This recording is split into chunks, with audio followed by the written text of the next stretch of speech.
Malam itu aku merasa memang agak beda dari malam-malam yang di saat aku lagi nyebrang, maksudnya kayak tahun sebelumnya atau tahun kapannya gitu loh. Bener-bener nggak berani yang namanya di luar, maksudnya tuh di ruangan luar ya, yang penuh dengan angin, yang kita terjun ke laut terus menggunakan rompi. Assalamualaikum buat kamu yang lagi nonton video ini. Aku mau bercerita masih bertemakan mudik kemarin itu ya. Ini kan awal kisahnya itu waktu pas masih di kapal. Kami semua yang ada di bis itu kan masuk ke kapal nih, naik ke kapal atasnya, bagian atas. Nah, kan kita naik tangga tuh ke atas itu. Memang saat itu mungkin kayaknya habis hujan makanya anginnya tuh lumayan kenceng kayak gitu loh. Suasana malam itu aku merasa memang agak beda dari malam-malam yang di saat aku lagi nyebrang, maksudnya kayak tahun sebelumnya atau tahun kapannya gitu loh. Aku kan udah bolak-balik ini nih Sumatera Jawa ya, Sumatera Pulau Jawa kayak gitu.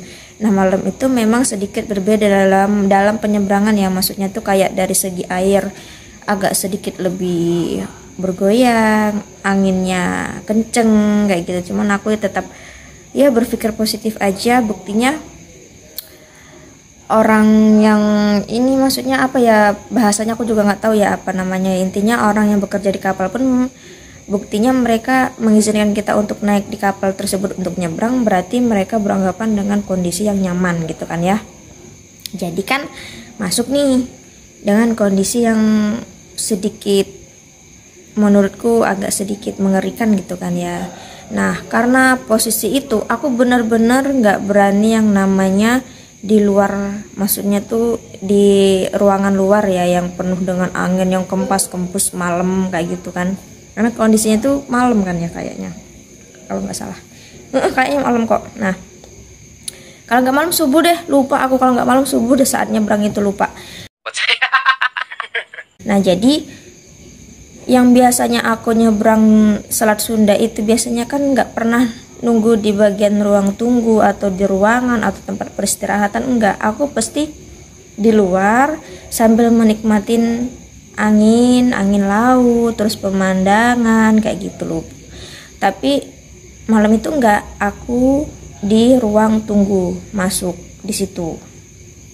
Seketika, nah ini nih yang aku mau ceritain ya, yang membuat aku jadi berpikir negatif banget.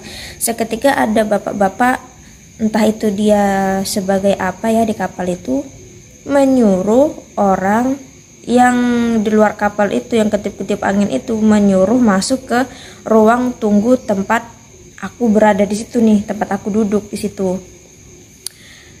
Aku mikir, kenapa tumbennya nih, aku bilang gitu ke orang-orang yang duduk di luar, tiba-tiba disuruh masuk ke ruangan yang tidak terkena angin laut sama sekali kan, cuman ada kipas, AC juga masuk sih di situ ada. Nah, aku udah mikir negatif, apa ini ya Allah, takutnya ada apa-apa gitu kan, kita di tengah laut.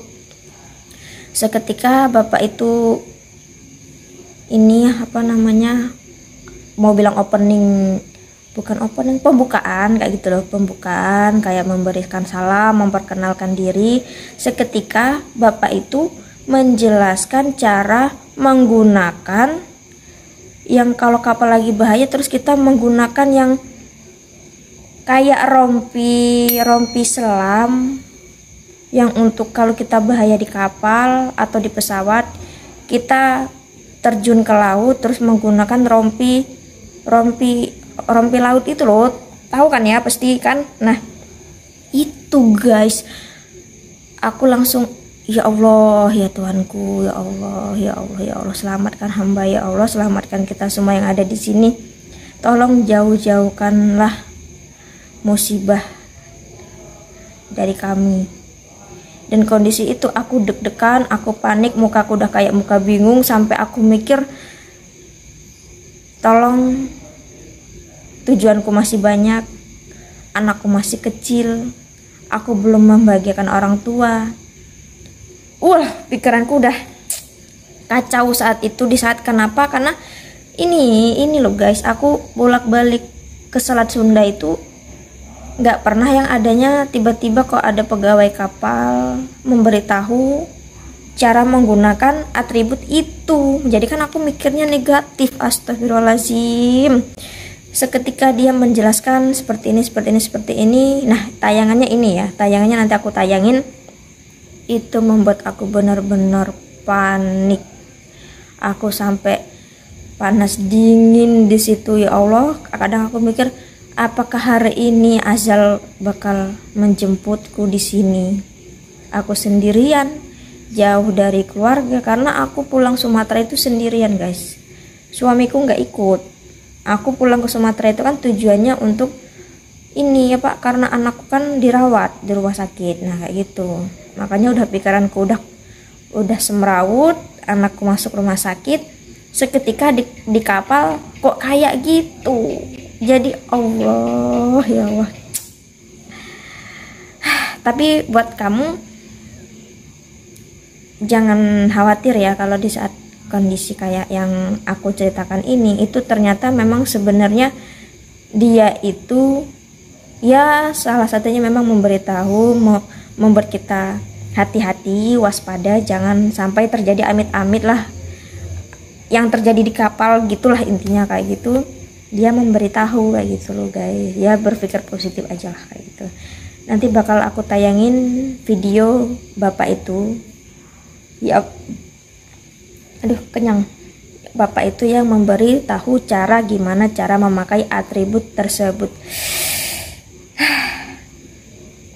Inilah videonya. Yang namanya datangnya musibah, kita sebagai manusia biasa, satu orang pun tidak ada yang tahu.